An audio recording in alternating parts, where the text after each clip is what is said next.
बिस्मिल्लाहिर्रहमानिर्रहीम। किताब तारुफ़ में खुशामदीद। हाज़िर हैं कुछ मज़ीद किताबों के साथ और उनके तारुफ़ और गुफ्तगू के साथ। आप सबका शुक्रिया जो दरून टीवी पर किताब तारुफ़ को तसलसल के साथ देख भी रहे हैं और अपनी तजावीज़ और मशवरों से भी नवाज़ रहे हैं। एक शिकायत ये थी कि गुज़िश्ता जितने प्रोग्राम अब तक हुए हैं किताब तारुफ़ के हवाले से, उनमें ज़्यादातर जो किताबें हैं मौज़ूआत के हवाले से वो या तो पॉलिटिकल लिटरेचर या फिर बलूचिस्तान की हिस्ट्री के हवाले से रही है। तो एक मशवरा ये था कि कुछ बातें अब लिटरेचर के हवाले से भी होनी चाहिए। तो आज हम कोशिश कर रहे हैं कि लिटरेचर का तारुफ़ शुरू कर रहे हैं और बिलख़ुसूस एक ऐसे मौजू से जिस पे बहुत कम बात हुई है बलूचिस्तान में, या ये है कि ये एक नज़रअंदाज करदा मौजू है।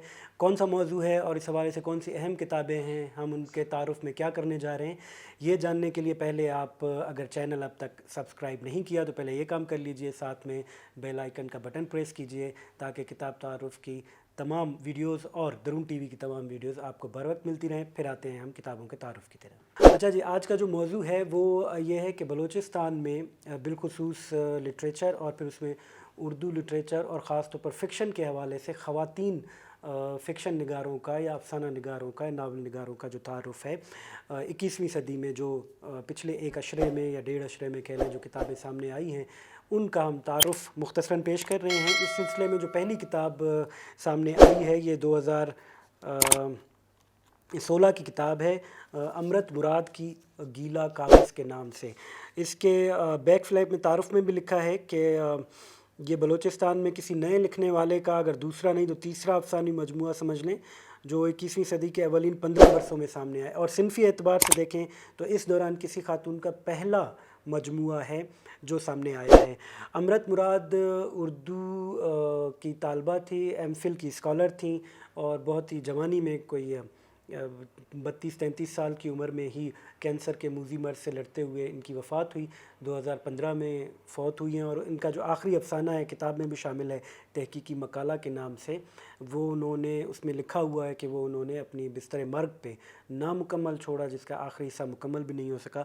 लेकिन इससे हटकर जो मजमूए इस दौरान सामने हैं जिनका मज़ीद हम ज़िक्र करेंगे, उनमें मेरा ख़्याल है सबसे शानदार, सबसे आला अपने मौज़ूआत के लिहाज से और मतन के लिहाज से, उसलूब के लिहाज से।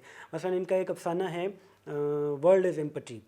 मेरा ख़्याल ये है कि उसको अगर आलमी अदब के अफ़सानों में भी रखा जाए तो किसी सूरत भी मयार के लिहाज से कम नहीं होगा। थीम ये है कि एक आदमी है, वो रात सोकर सुबह उठता है तो पता चला है कि दुनिया औरतों से खाली हो गई है। वर्ल्ड इज़ एम्पटी थीम इसी पर है सारा। जब पूरी दुनिया औरतों से खाली हो जाए, सिर्फ दुनिया में मर्द रह जाएं, तो फिर दुनिया कैसी होगी, ये इस थीम को पेश करता हुआ अफ़साना है और बहुत ही खूबसूरती से लिखा गया है। इसी तरह मज़ीद अफ़साने भी आम मौज़ूआत और ख़ुसूसन औरतों के मसाइल के हवाले से लिखे गए हैं। दूसरी किताब की बात करें तो ये भी इसी ज़माने में 2016 में ही सामने आई है। वो मार्च 2016 की किताब है और ये अप्रैल 2016 की किताब है। ज़ेब लूनी साहिबा प्रोफ़ेसर हैं उर्दू की, कोयटा में ही पढ़ाती हैं, बुनियादी ताल्लुक़ सिब्बी से है। जलते ख़्वाब के उन्वान से इनका पहला अफ़सानवी मजमूआ है। कोई 20-22 अफ़साने हैं इसमें मुख्तसर, और कोई 2 उन्होंने तर्जुमा भी किए हैं सिंधी से, वो अफ़साने भी शामिल किए हैं। मजमूई तौर पर कहा जा सकता है कि ऐसे मौज़ूआत मिसाल के तौर पर जो हमारे यहाँ औरतों की डिलीवरी के केसेस और औरतों का जो बड़े घराने जो हैं हमारे जागीरदार घराने, वहाँ पर औरतों को क्या क्या मसाइल दरपेश होते हैं उन घरानों के अंदर, हवेलियों के अंदर, उनके मसाइल पर भी जो कि हमारे यहाँ आम तौर पर हमारे मर्द अफ़साना निगार भी बहुत कम इन मौज़ूआत को छेड़ पाए हैं, उन पर इन्होंने कलम कुशाई की है और बहुत ही अच्छे शानदार अफ़साने हैं। जो तीसरी किताब है ये अगले साल सामने आती है, ज़िंदगी का हाला। ये शाया हुई है 2017 में। फ़रज़ाना खिदरज़ई साहिबा हैं, ये भी उर्दू की प्रोफ़ेसर हैं और अफ़साने लिखती हैं और शायरी भी करती हैं, कुछ नज़में भी इनकी छपी हैं। अफ़सानों की पहली किताब है और अफ़साने के मौज़ूआत वही बिलख़ुसूस जो बलूचिस्तान में औरतों को दरपेश मसाइल हैं मुख्तलिफ़ समाजी हवाले से, उनका अहाता करती हुई कहानियाँ हैं।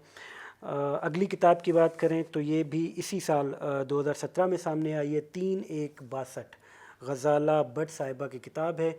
मुख्तसर सी किताब है और बहुत मुख्तसर अफ़साने हैं। बुनियादी मौज़ूआत वही हैं जिनका तज़किरा हुआ है आम तौर पर, और ये हम आखिर में बात करेंगे कि ख़वातीन के अक्सर मसाइल एक ख़ास ज़ाविये से क्यों हैं, जो अक्सर ख़वातीन अफ़साना निगारों के यहाँ यकसा हैं। اگلی کتاب کی بات کریں گے تو یہ ہے شازیہ احمد لانگو۔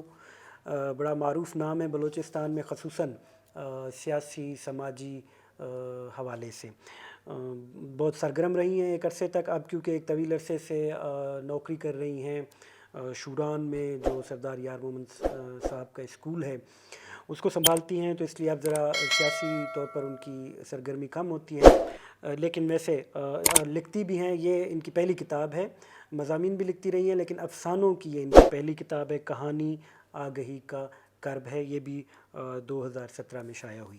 اس کے بعد 2019 میں ایک کتاب سامنے آئی حمیرہ صدف حسنی صاحبہ کی، بولتے سائے کے نام سے۔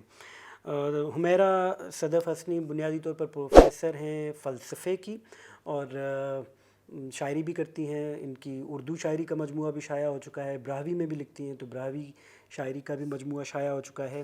ابھی حال ہی میں اردو نظموں کی ایک اور کتاب بھی ان کی زیر طبع ہے۔ اردو افسانوں کی یہ ان کی پہلی کتاب ہے۔ اور جو لیٹسٹ کتاب کہہ لیں یہ ہے جو کہا افسانہ تھا، عابدہ رحمان کی، پچھلے سال ہی کوئی دسمبر میں شائع ہوئی ہے 2020 میں۔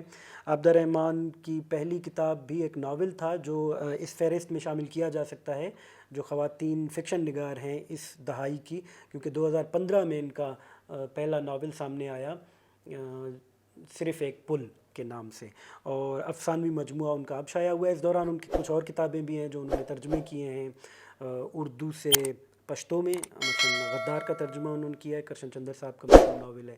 اسی طرح کچھ پشتو سے اردو میں ترجمے کیے ہیں۔ کبریٰ مظہری افغانستان کی ایک حریت پسند شاعرہ ہیں، ان کی کتاب ہے امید گر کے نام سے، یہ بھی پچھلے سال ہی شائع ہوئی ہے۔ براہوی شاعری ہے ڈاکٹر منیر ریحانہ صاحب کی، اس کا انہوں نے ترجمہ کیا، لفظ مرہم ہیں کہ ان سے شائع ہوئی۔ اور شاہ محمد مری صاحب کی 50 کتابوں پر تبصرے لکھے ہیں جو محبت کی گواہی کے نام سے شائع ہو چکے ہیں۔ افسانے ان کے چھپتے رہے ہیں پہلے بھی، سنگت میں بھی اور جنگ کوئٹہ کے ادبی صفحے میں بھی، دوسرے کچھ میڈیا آؤٹلیٹس میں بھی۔ افسانوں کا ان کا پہلا یہ افسانوی مجموعہ ہے جو 2020 میں شائع ہوا۔ تو یہ ایک جو اہم کتابیں ہیں پچھلی ایک ڈیڑھ دہائی میں خواتین فکشن نگاروں کی جو بلوچستان سے شائع ہوئی ہیں۔ جیسا میں نے بیچ میں تذکرہ کیا تھا کہ یہ ایک خاص بات یہ ہے جو ہمارے یہاں فکشن لکھنے والی خواتین ہیں کہ ان کے ہاں جو بلوچستان کی خواتین کے جو سماجی مسائل ہیں ان کی عکاسی زیادہ کی گئی، اور اس کی وجہ سمجھ آتی ہے اس لیے کہ جو مرد لکھنے والے ہیں ان کی نظر ظاہر ہے ان مسائل پہ کم بھی ہوتی ہے، اور وہ اس کو اس طرح سے پینٹ نہیں کر سکتے جس طرح کہ ایک خاتون کر سکتی ہے۔ تو اس لیے یہ بڑی ایک لحاظ سے حوصلہ افزا بات ہے کہ بڑی تیزی سے خواتین فکشن نگار اردو میں بھی، بلوچی میں بھی اسی طرح کچھ نام سامنے آئے ہیں۔ اس پر ہم الگ سے بات کریں گے، ایک پروگرام کریں گے۔ اردو کے ماضی میں چلے جائیں تو بلوچستان میں 1960 اور 70 کی دہائی خواتین فکشن نگاروں کی دہائی کہی جاتی ہے۔ ایسی ایسی خواتین فکشن نگار جن کا ناول ہزاروں میں چھپتا تھا، زیادہ تر لاہور سے اس زمانے میں چھپتے تھے، اور ان کو باقاعدہ رائلٹی ملتی تھی، حمیدہ جبین صاحبہ اور دو تین دوسرے نام ہیں۔ لیکن پھر بیچ میں ایک بڑا طویل عرصہ خاموشی رہی ہے، اب جا کر 21ویں صدی میں پہلی دہائی میں کچھ خواتین، اور اب دوسری دہائی میں خاص طور پچھلے ایک ڈیڑھ عشرے میں تیزی سے ابھر کر سامنے آئی ہیں، اور بڑی اچھی کہانیاں ہمیں پڑھنے کو سننے کو مل رہی ہیں۔ تو کتابیں یہ زیادہ تر تو بلوچستان سے شائع ہوئی ہیں، ان کے پبلشرز کے اور کچھ ٹائٹلز اسکرین پر شیئر کر دیے جائیں گے، آپ چاہیں تو براہ راست وہاں سے منگوا سکتے ہیں۔ آج کے لیے اتنا ہی، اگلے ہفتے انشاءاللہ پھر کسی کتاب کی تعارف کے ساتھ حاضر ہوں گے۔ تب تک اپنا اور اپنے ارد گرد کا خیال رکھیے گا۔ خدا حافظ۔